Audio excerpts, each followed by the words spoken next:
Looks like we have Brian and Nathan with us online. Nathan, can you confirm that you can hear us? I can hear you. Perfect. All right. And we have Steve and Brian here in person. So we think we're probably hitting up some of the summer vacations, and people got stuff going on. So there's a lot going on across the board. But with land use, we've also got a lot to talk about today, especially considering our last meeting and some of the land use descriptions that we went over in the updated land use description. So that's the first thing that I'll pass out. You already have a copy of this. We had a copy of this at the last meeting that we discussed, but it was the track changes version. And so what I did is I went ahead and I just accepted all the changes. So we can look at and go through the new classifications for the comprehensive plan land use designation. And so just as a quick summary of our last meeting, what we took a look at is combining some of the land use designations in our current plan. Our current plan has, I believe, 12, 15, something like that. And just taking a look at things, we thought we could collapse some of them down and combine some of them, and also add some additional bullet points to existing designations. And so I'll bring it up online for those who are in attendance online, and give us just 1 second here.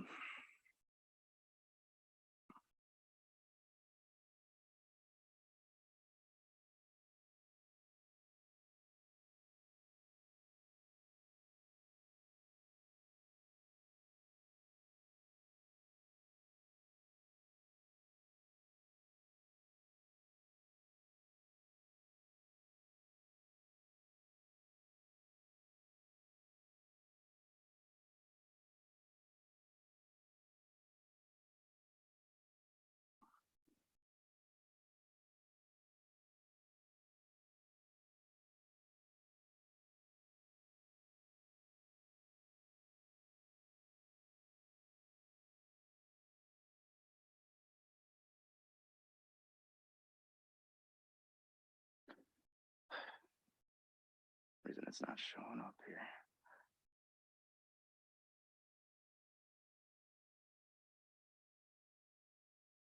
There we go. Nope.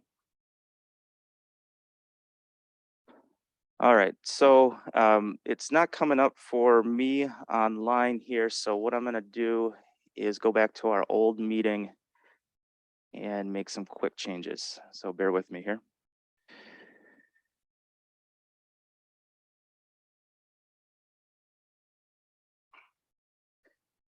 Carlos, and Luke, I just wondered, I have made it to many meetings, but I've missed a few of these. One of the things we talked about kind of within the office, for example, is we kind of ran into a challenge on the definition of residential in the comp plan. For example, when we were looking at the senior cooperative development on the fringe, there was some discussion about high density, low density, and trying to have more general terms since it's a comp plan. And it looks like is that included in the proposed change to have that be a little more general, because we understand our future subdivisions might include, some sort of density, twin homes, single family versus an entire subdivision of just single family homes. But it looks like that change was incorporated in suburban residential. Is that right? Yeah, suburban residential corridor. It's on the last page there. Okay. And actually, all I have to do is run downstairs and close out of a couple documents on my computer, and then I'll be able to share everything. So I'll be right back.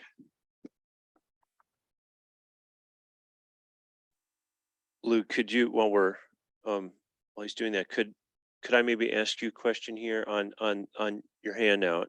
Absolutely. I'm seeing definitions: low density, medium, high density, multifamily.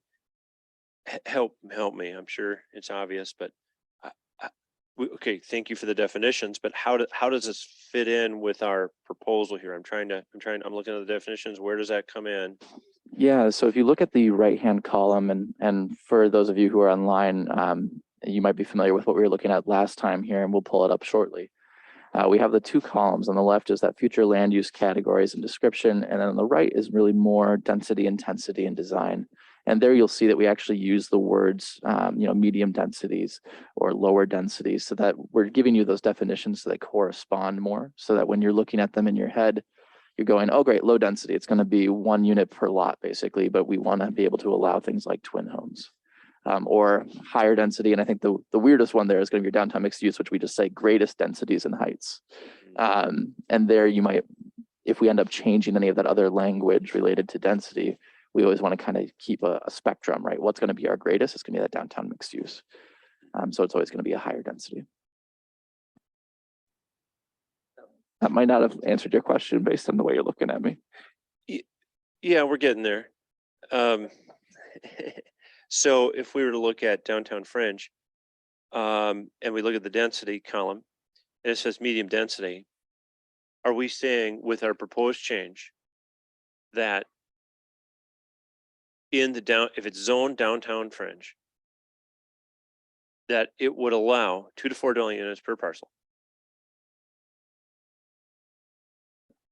So if it says medium density there, then I go back to my definition, and that would be the housing that we would allow on that parcel. So there you'll note we say medium density and multifamily housing. So there's a combination there, and the multifamily housing and high density / multifamily above it would be 5+ dwelling units as well. So the goal with both of those two land use designations is to incorporate those higher densities following that amount. When we consider this going forward, we of course urge the subcommittee to give us direction on, do you feel medium density is appropriate for those land use designations? Do you feel that it should be a higher density, for example, or a lower density? We want to hear that from you. These current definitions of low density, medium density, and high density / multifamily are really, they're evolving, right, through the subcommittee process. So if we wanted to change that definition, we'd like to hear from the public, all of you on the subcommittee, to really inform that decision. Related question, if we go to the next category, neighborhood mixed use, it allows for medium density, 2 to 4 dwelling units with their definition. Is there any distinction between these units having to be owner occupied or not? And I think in a portion of this, we do have a reference to owner occupied, but that's where most likely what we would do is address that in the zoning code. And that would be one of the things too that we could look at with our goals and objectives and specify that. So where it does mention owner occupied in this document, if we go down, so in the core area of Winona, in the language for the future land use designation, there is not anything about owner occupancy, but in the residential suburban or like new developments, there is. And so we go to suburban residential, and I believe for those who are here, it's on the 3rd page of your document. These would be the 3 residential categories for future land use designations. And for suburban residential, I'll zoom in here. So this would essentially apply to any of the suburban style lots that we have in the city. So generally south of Highway 61.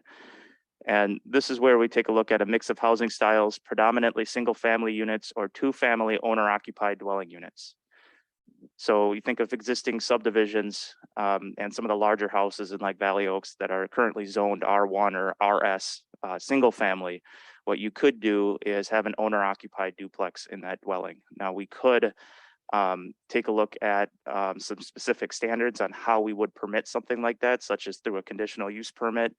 And we could take a look at specific standards such as the unit has to be in an existing structure. So you're not adding an addition to an existing structure, you're doing it within the existing structure.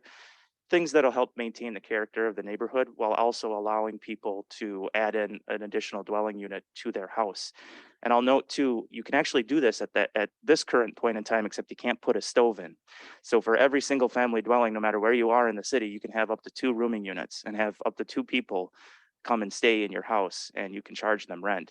It does have to be rental certified, but the difference is that you can't, it can't be a separate dwelling unit. And what differentiates a separate dwelling unit is a stove when it really comes down to it. So you can only have 1 stove, but this would allow a second stove to be able to be put in a house, and a separate full kitchen, for instance, in a basement area, and a separate full unit per se.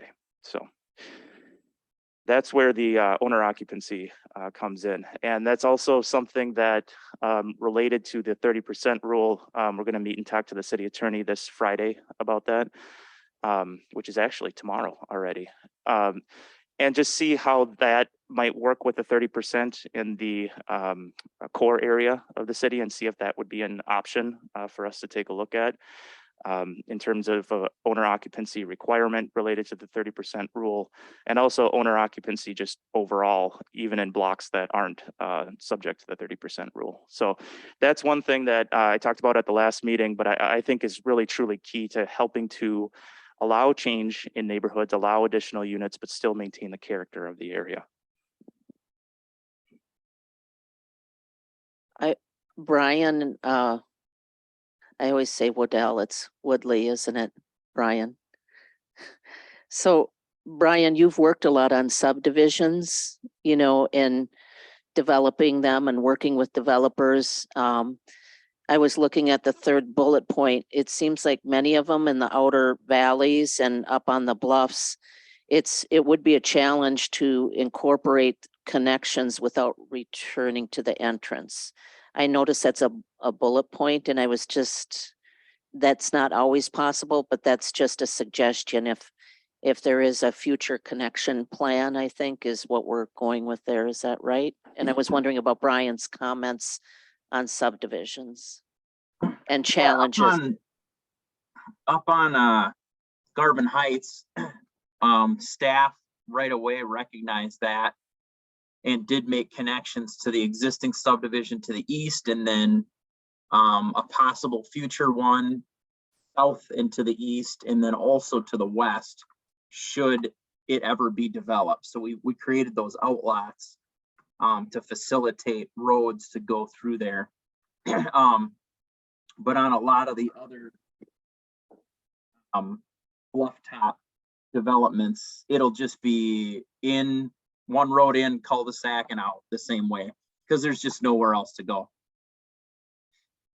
Yeah, we definitely talked about that at our last meeting. You know, you want to have the interconnections, but if you have the fingers kind of extending out, you know, on the bluff tops, it's hard to make those connections when you have the slopes go way down and then right back up again. So yeah, I think what we can do is incorporate connections as appropriate to adjacent subdivisions. Just soften that up a little bit. So definitely. All right, Brian. Could you say more about the difference between neighborhood mixed use and traditional neighborhood? Because they read very closely the same right now, and I'm wondering if they could be combined, or if they're not combined, maybe somehow making the distinction a little clearer in the description. Yeah, that's definitely a good observation there. I think they are very close. And the difference between them right now is the neighborhood mixed use area apply to kind of those old commercial nodes in the city. In the like along 5th Street, for instance, along Mankato. And the traditional neighborhood applies to everywhere in between. So think of some corner stores or bars, for instance, like the Poots area, high and low area on 7th Street there. That's more of a neighborhood character with an occasional commercial business that's a part of that neighborhood. So if you go to those 2 areas, there is, you can feel the difference. You can tell the difference in the character. The traditional neighborhood usually isn't necessarily on a busier street that neighborhood mixed use is on a busier street or surrounding an intersection. But we can take a look at making that differentiation a little bit clearer in this, definitely. And so next, what I would like to go through just briefly here, I can just comment on kind of the structure of this. So what everybody is looking at in front of us here is the mixed use categories. And so right now we have these general mixed use categories in the comp plan. We have downtown mixed use, downtown fringe, and then the neighborhood mixed use. So these are pretty similar to what we have right now. We feel like these categories are working really well for us. But more of the changes come in on page 2, and I'm scrolling to that right now. At the top there, we have commercial mixed use. And Brian has to head out, just had a truck go down. Okay, thanks for the note, Brian. Thanks for joining us today. And welcome, Rick. So with these designations here, the commercial mixed use, what we did is we added in mixed use to that again. And so what we're trying to do is incorporate additional uses to areas that in the last plan were designated just for commercial. So think about the area surrounding Mankato, south of Sarnia, so the Walmart area, the Menards area, where you have some of that already incorporated, but this plan would allow more of that. So additional residential units kind of in that area or along the Highway 61 corridor. With the idea being that commercial uses can incorporate residential, a lot of times multifamily residential, and it works out actually really good because people can be within walking distance of the places that they want to shop at. So it's promoting a greater flexibility within the land use classification. It's less commercial, less strict residential, and it's promoting more of a combination of both. And the second is limited industrial and office, and then general industrial. That limited industrial is all that we have in our 2007 comp plan, the existing one. So we incorporated office or other non-residential uses into this land use designation. And this would pertain to some of the older industrial areas that may have buildings on them that aren't functioning the best for modern industrial or manufacturing applications. So are there additional uses we can incorporate in these areas that a lot of the times are right next to existing residential areas? And so it's loosening that up a little bit, incorporating some additional uses into that designation as well. And then the final designation is general industrial, and this would be areas for manufacturing, processing. This is kind of that heavy industrial. So we were able to collapse, I believe, like 6 different categories into 3, and really take a look at commercial mixed use, limited industrial and office, and then that general industrial.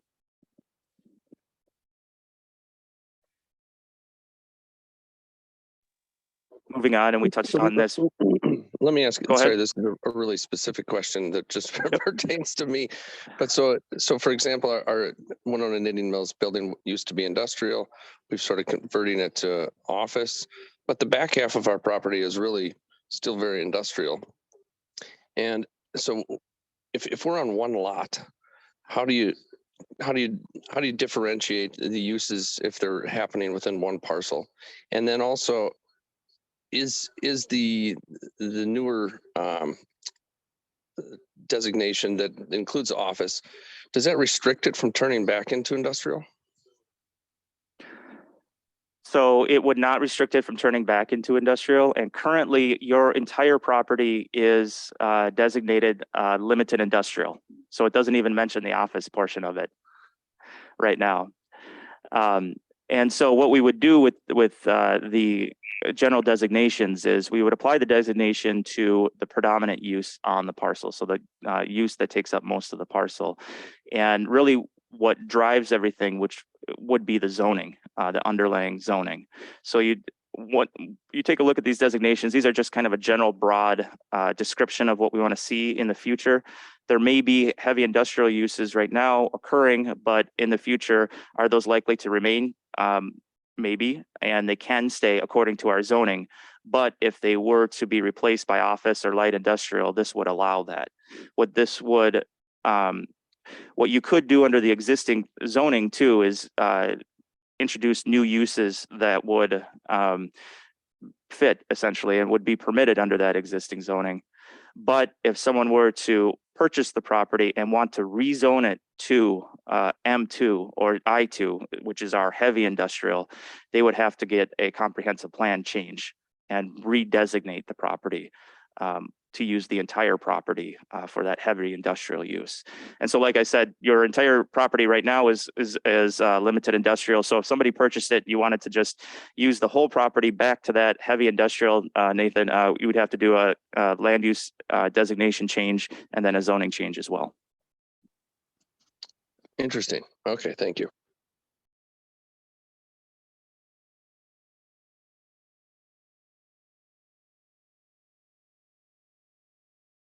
All right, next we touched on this already, suburban residential, and this would apply to, like I said, the suburban lots in the city, generally south of Highway 61, but there are also some suburban style lots north of Highway 61 as you go to the west. I'm thinking west of the Cotter Fields.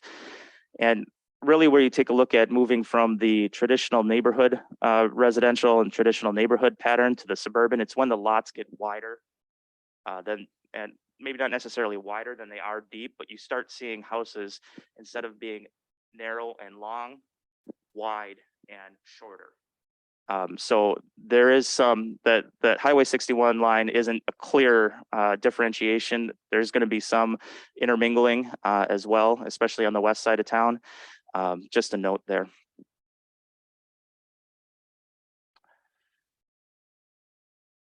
And one important note about the suburban residential. So what we would do is apply this to even the agricultural areas that are south of Highway 61 that currently exist. They can continue to be used for agricultural under the existing zoning, but the idea would be that they're in the city at some point. We see them as urban or suburban in nature, or will become so in the near term future. So related to future development of the parcel, simply since you're already in the city and you're closest to existing development, although it's being used for agricultural right now, and that's great, in the future, it is likely to become suburban, at least in nature. Maybe a long time from now, may never happen, but we do want to have that flexibility in the plan to allow for that future development potential. The next traditional neighborhood, again, that's pretty much what we have in the plan right now, but we take a look at in some of our goals and objectives, re-legalizing some of those uses that are in the traditional neighborhood areas. And finally, multifamily residential. And so this would be the area for more multifamily, high density residential buildings. But you'll note too, under the second bullet point is where we have appropriate transitions between new developments or renovated properties and adjacent dwellings. We want to have that stepping down of intensity. So we don't want to have a single family structure right next to a multifamily. Is it the end of the world? No, but ideally what we want to do is step down the intensity of residential uses. I really think re-legalizing the current use for some of these, old bars, for example, is a great idea. How are you going to handle it when somebody wants to take a house though that's currently, living quarters and turn that into a bar? That's where we're going to have to take a look at our existing zoning code and making sure that if somebody wants to do that, for instance, maybe the house has to be on a corner, so you're not surrounded by residential areas, or what you're doing has specific standards that apply to the use that make sure that it still fits in with the existing neighborhood. So for instance, hours of operation, size of the overall commercial unit. There's a number of different ways that we can get at somebody wanting to transition an existing house into kind of a commercial use. I will note that there's a lot of that this has happened in a lot of cities throughout the US, and they create really kind of cool, like it's like you're going into somebody's house, but it's like a speakeasy type of thing. But you want to make sure that it fits within the existing neighborhood, and that you're not changing the character of the neighborhood by introducing this new use. You're benefiting the character of the neighborhood with the new use. So the devil's in the details, and that's what we will address new uses in existing traditional neighborhood areas with the zoning code. Okay, that's helpful. Yeah, we were just in Austin, Texas, and they have this whole street that it's all houses, but each house is a different bar, restaurant. And I was it's gonna, it's a great area. and I was gonna say Austin, but I didn't want to, so I'm glad that you said it. Thanks, Nathan. Carlos, could I ask related question, going back to your point on multifamily residential? You talked about that, the last bullet point there, appropriate transitions between new developments and renovated properties. How, who decides what's appropriate? What's appropriate in my eyes is a monstrosity in yours. Mhm. How does that happen? I think the way that happens is again in the zoning code, and so what we would do is we would take this general direction in the comprehensive plan. Yeah. And when we're taking a look at amending the zoning code in the next couple of years, Mhm. that's where we would look to define what is appropriate. And so for discussion purposes, what is appropriate is that gradation or stepping down or stepping up in terms of density. Not too dramatic of a change in an area that can't support it.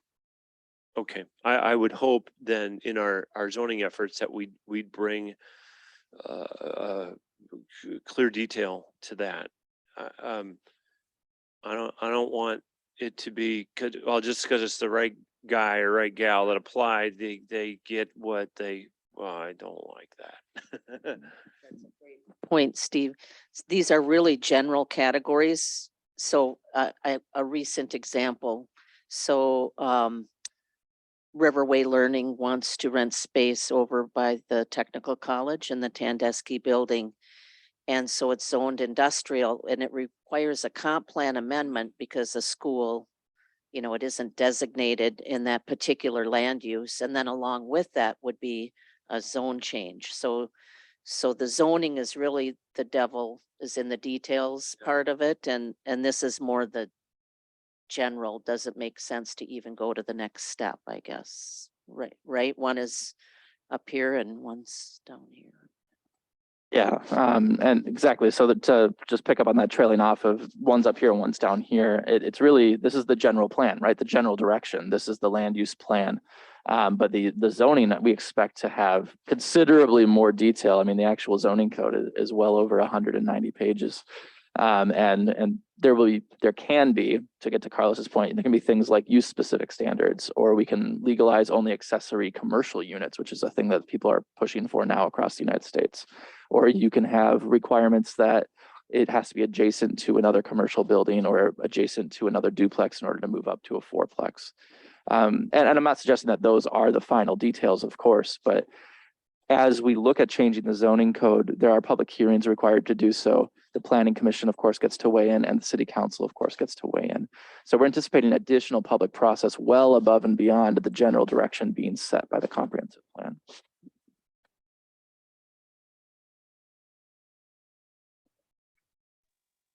And just That's a moving good- on good- to, Yeah, that's a good point. Look, I just wanted to say that obviously there are thousands of communities and they all have these rules, and you guys do this for a living. So obviously we're relying on you guys to know what's out there and what's happening, because I feel like we're trying to recreate the wheel a little bit.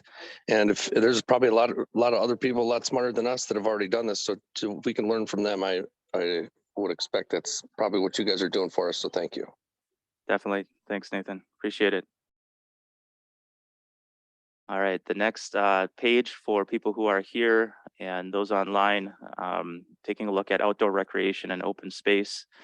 And this is where we collapsed a number of, or a couple different zoning, or a couple different designations into one.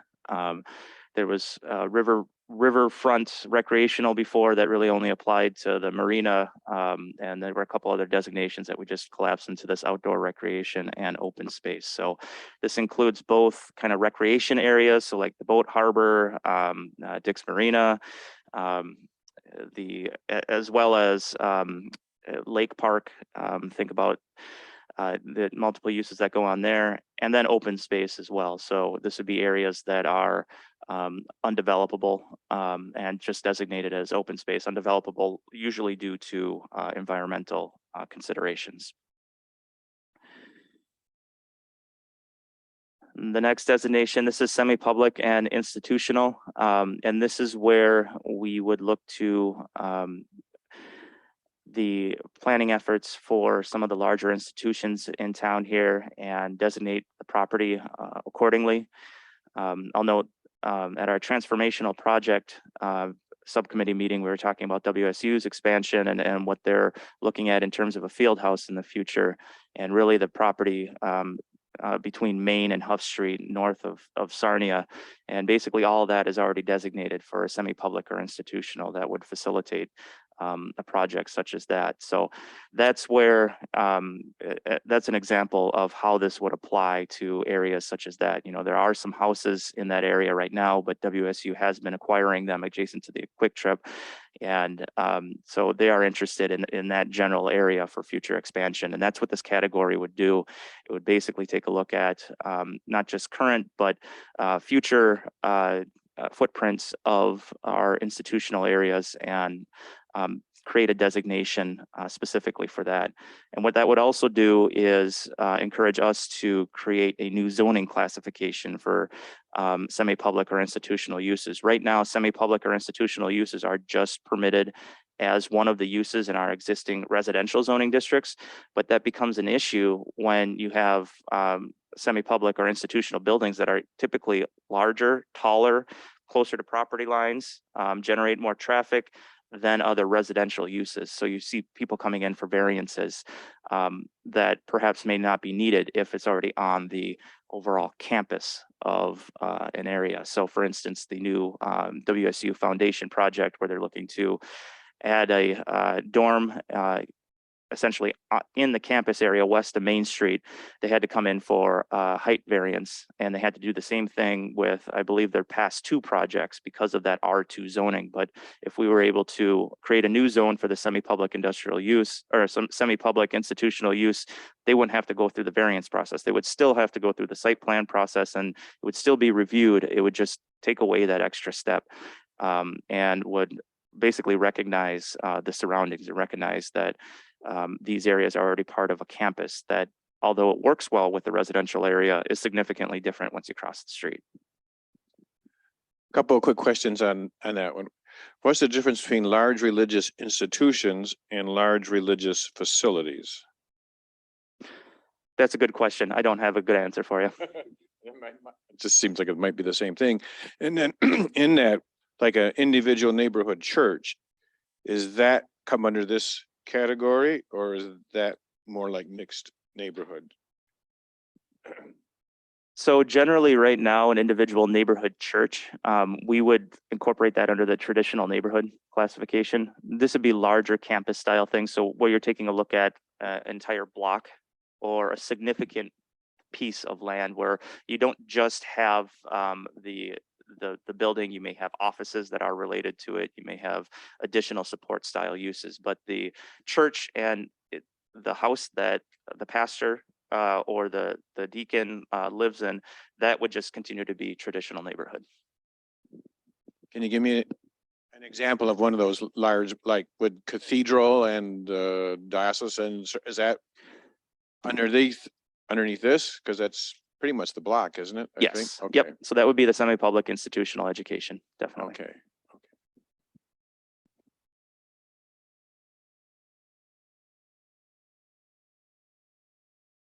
Okay, and then the last, and this is good to go over these again because they are really key in creating our land use map. The last portion has to do with urban expansion areas. And so what we did is created the County Road 17 residential corridor, which gets into that mix of uses that Lucy touched on a little bit earlier today. And then the Highway 43 and 44 residential, commercial, and limited industrial corridor. So really providing more flexibility than what is currently there for new uses along those two areas south of the city.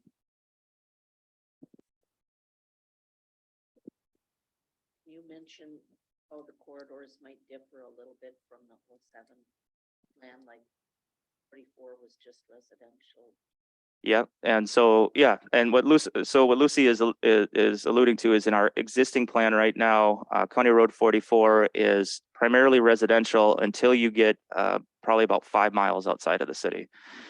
So you're saying that we would not guide the land to have any other use besides residential, and I believe this case, low density residential until you get 5 miles away from the city. Well, what we'd like to do is provide more flexibility than that. So you could have a greater mix of uses closer to the city. So for instance, with the new plan, what you'd be able to do is maybe have a light industrial use that still fits in to the existing agricultural or rural nature of the area, maybe set back from the road quite a bit, may have architecture that matches surrounding farm buildings, but can fit in with the area and is adjacent to or close to where our existing utilities, sewer and water are, so that they can hook up and be and utilize those city services. And I notice County 21 isn't in that mix. Is it because it's already clearly built as much as it's going to get built, or Remind me, County 21? Gilmore Valley? Yes, because it's pretty much, yep, that's exactly what we'd be looking at. Yep. You mentioned 5 miles out on 17, but I mean, the city limits doesn't extend that far. Help me understand that. Sure. So the designations that we have apply not just to existing city land, but these designations would apply to land outside of the city. So if we're looking at annexation in the future, Okay. this would If- help guide annexation, If annexation. if annexation. Thank you. Thank you.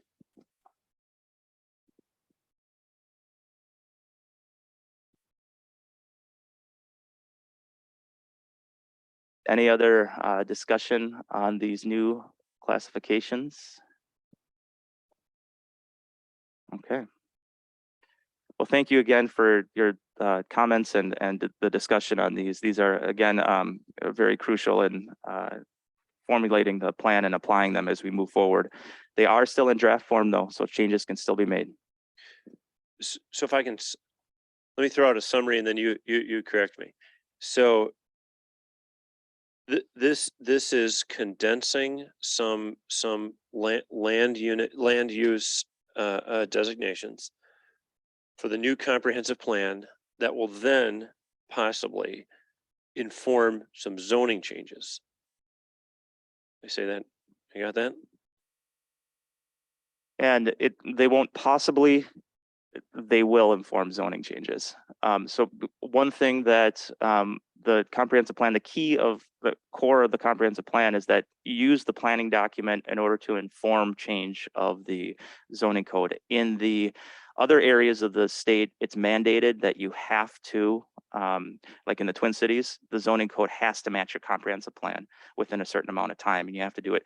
It's not, we're a little bit, we have more flexibility here outside of the metro area, but overall, the state statute does say that the zoning should match the comprehensive plan. So the idea is that the plan gets the idea out there and then lends at least preliminary support for future changes that could or could not happen. And again, the future changes are the changes that where we'd get into the details and make sure that we're representing what the comprehensive plan wants overall, but we're also really sharpening our pencils and making sure that what we're doing is something that may apply change, but isn't too much change.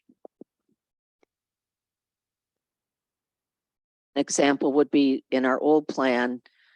I keep bringing up the senior housing development that was going to occur, but that was all in what was identified as a future urban expansion area. So since 2007 and lots of input and during that plan development, it seemed like it was a shock to some people, but I guess from a planning perspective, we've known for years that's in what we call an urban expansion area, that you could expect to see more development over time. You know, that's kind of an example of the direction we're trying to get when we're doing a comp plan. Definitely, definitely.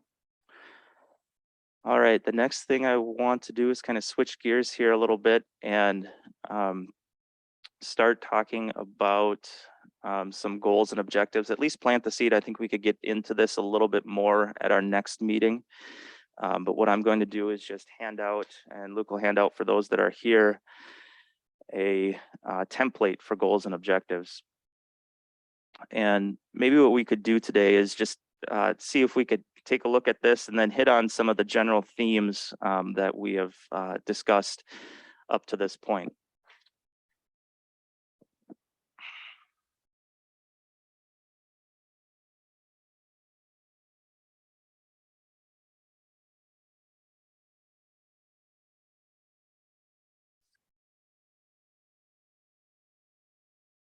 Maybe looking at 7.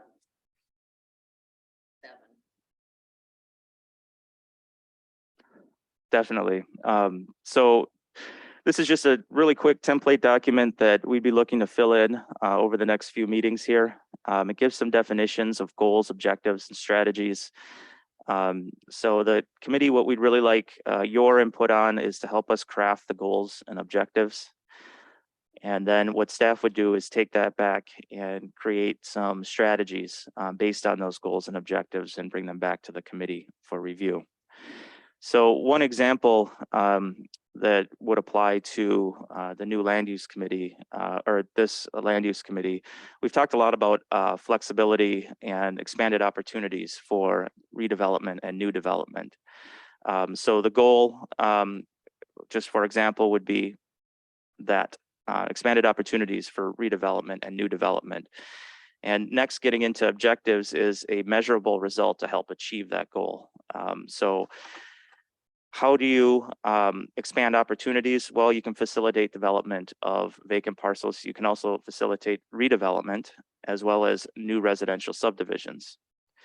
And then in terms of strategies, what staff would do is go back and add in some strategies for these specific examples. So for these objectives, the first one, expanded opportunities for the vacant parcels. A specific strategy could be examine existing wetland areas that are of a not strategic importance for wetlands that are maybe a class 4 or 5, not the most important wetlands for future projects where they could be filled, and it could be commercial or industrial or even residential uses in wetland areas. Or another strategy could be remediate brownfield areas to prep them for private development. So essentially teeing up a piece of land for private development. So that's an example of some strategies that we would put under the objective number 1. Another example, so if we're looking at an objective of facilitating redevelopment of existing properties and buildings, what we could do is take a look at, our zoning code and what we could do to provide more flexibility in our individual zoning classifications. So that's where staff would come in and say, okay, in the R2 zoning district, if we're going to facilitate redevelopment of existing properties, can we relax the setbacks that are required? Can we increase the height in specific areas or allow additional dwelling units on smaller parcels in accordance with our existing character of the city? And then facilitate new residential subdivisions. A strategy under that could be, and we've talked about it here, is examine bluffland zoning regulations. And I'm sad that Brian's not here because he'd be cheering right now. Brian Woodley. Examine bluffland zoning regulations to enhance potentially developable land, especially in the areas south of the Mississippi River Valley. So those are some examples of kind of what we take a look at in terms of goals and objectives. Are there any general themes that we'd want to use to start filling in some of the other goals that we'd want to include in this committee? And while you think about that, I'm going to bring up the 2007 comprehensive plan and show those goals and objectives.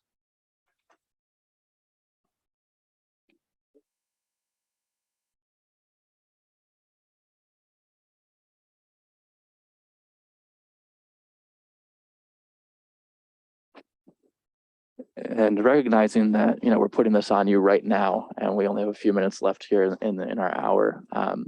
One thing that we've been doing for some of the other subcommittees that we also intend to help guide this process, maybe we'll bring back an emerging concepts document so that you can kind of refresh your memory for what we have talked about. We've talked about a lot over the last 5 meetings, and it's sometimes good to be able to say, oh yeah, I remember we talked about that and it felt really nice. Or, oh, actually we talked about that and it just didn't really jive with me.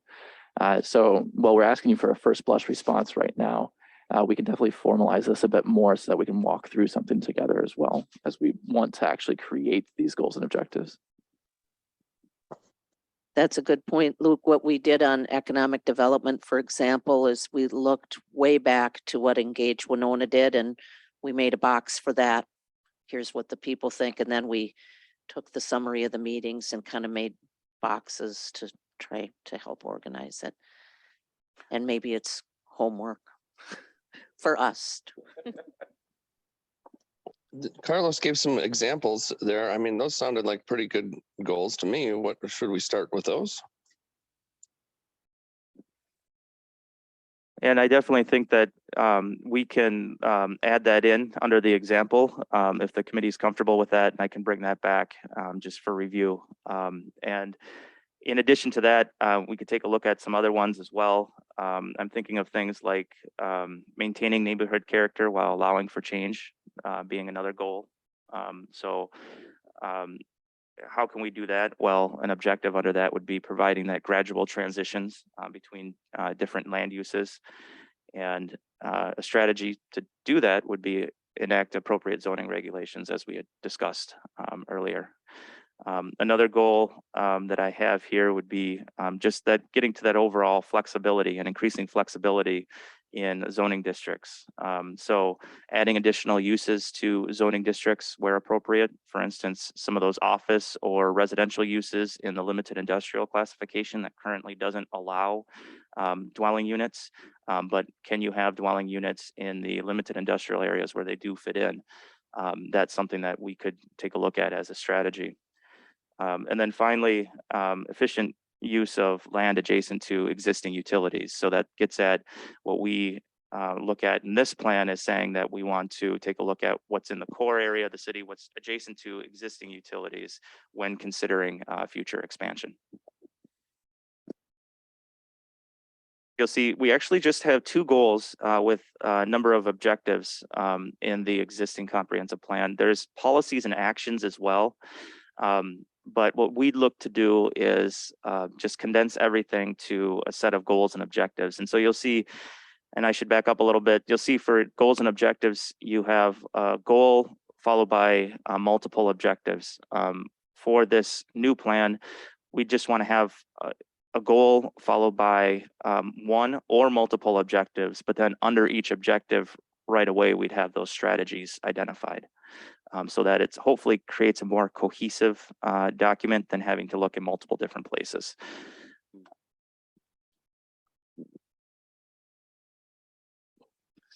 A few things that I've heard, ongoing was to increase appropriate mixed use. I mean, that's been an ongoing theme. But for me, what's the goal for that? The goal is sustainable neighborhoods where I can walk to get my groceries, or at least basic, where I can walk and get to the haircut place. I mean, I'm just, so it has to do with not having to travel 2 miles to get to something that I'm going to need on a regular basis. There's all kinds of good reasons for that. All right. Increasing housing density. We've been talking a lot about, going from places that are just single family to where there might be 2 units, or, and I'd support that. For me personally, 2 pet things, or important things, said very little about protecting and growing public recreational spaces, but I would love to see us say that's a big goal, because that's what draws people to Winona. I mean, as an Airbnb person, every time someone comes in, it's like, where's the parks? Where can I bike? Where can I hike? Where can my kids go to play? So I want to make sure we don't lose what we have and maybe even grow what we have.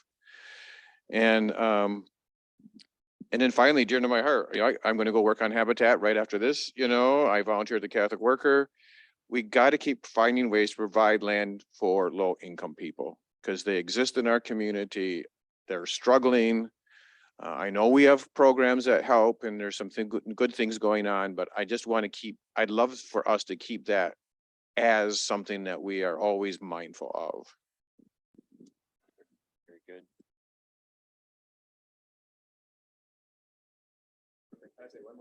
Yes, please. We've been talking a lot about just stuff that's, to me, it's growing, it's normal, but it's nothing out of the box. I was super intrigued when the speaker came in. I don't remember his name now. And he talked about some city where they designated a block, put in small storefronts, and designated that just as low rental for entrepreneurial activity. Just to encourage people who got an idea to, like, we're going to charge you $200 a month for this little space. You can grow it, and if it works, maybe you'll move to a downtown storefront. If it doesn't work, well, you're out, somebody else is in. I'm just throwing it out. I would love to see something in the proposal that's like that creative. Like, we're going to designate the spot under the bridge for eight storefronts, you know, that crazy people can go into. And like he said, they're crazy people, you know, but they got an idea, and sometimes it's a great idea and many times it's not. But where do they get to try that out? Definitely. And I think things like that, people trying new things, we want to encourage that across the board in any zoning district, and you know, particularly in our, you know, commercial, industrial, mixed use classifications, designations, as well as zoning districts. The Transformative Projects Committee, Subcommittee, one of the things that they want to talk about is just that, some type of incubator space that would allow for something just like that to happen. And economic development, yep.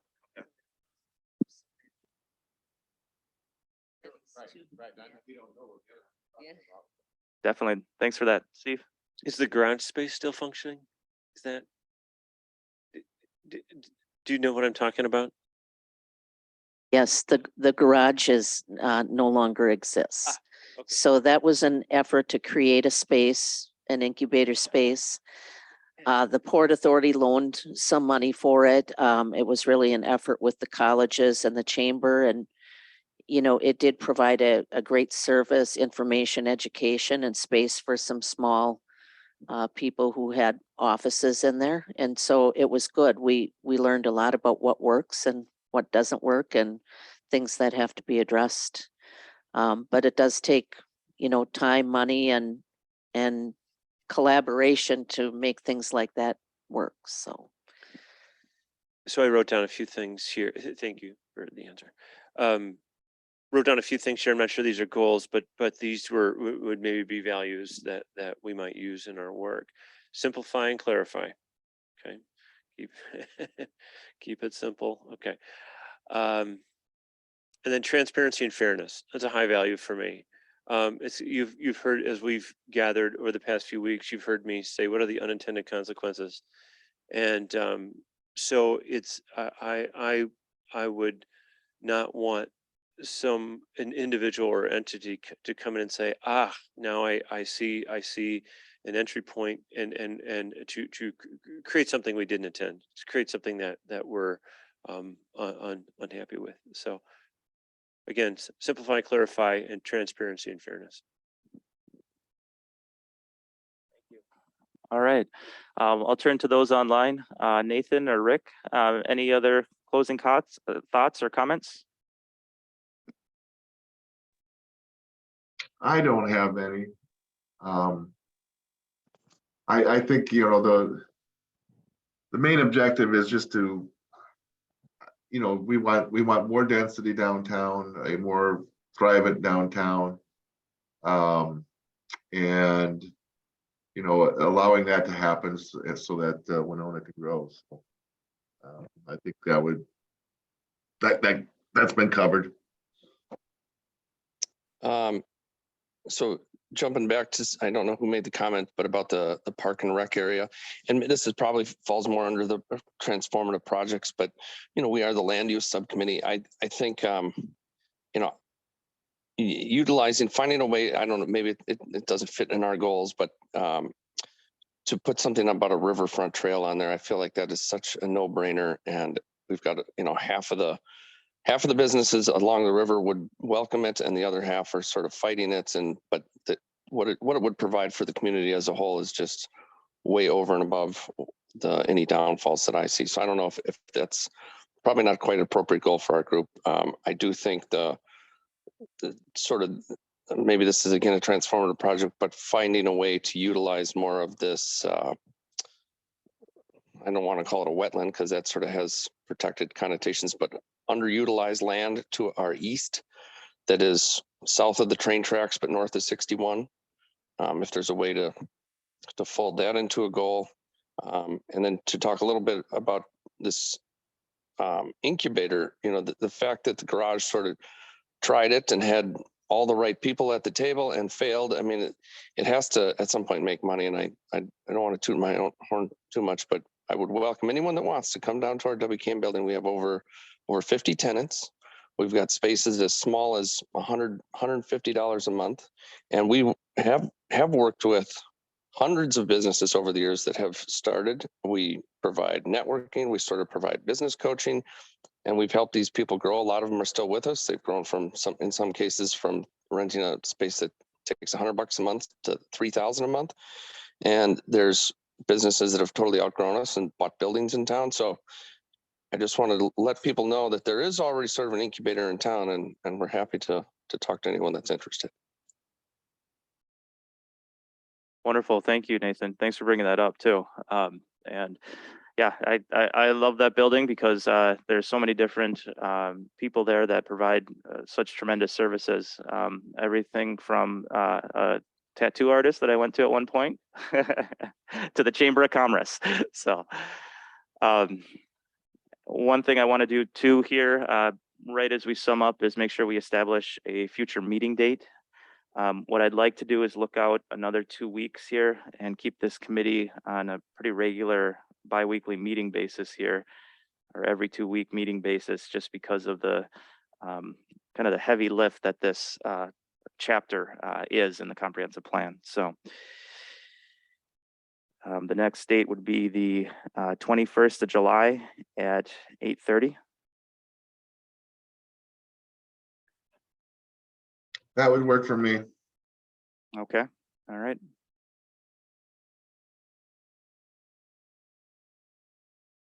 Okay, you're good. So what we'd like to do is, starting the next meeting and in August, is really start to hone in on those goals and objectives. So I would say probably about 3 more meetings.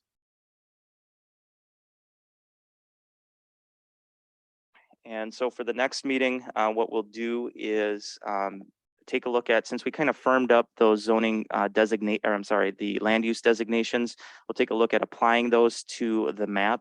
And so I would advocate, if people are able to make it in person, I think that'll be a better experience and you'll be able to follow along a lot better at the next meeting. So if you're able to make it to City Hall in another 2 weeks, that would be great. And we'll put the word out to the other committee members too, that in person would probably be the best way.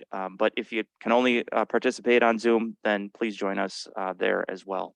So we'll work on that, applying the designations to the map at the next meeting, as well as additional work on goals and objectives. So thank you, everybody, for your time this morning, and we'll see you in another 2 weeks.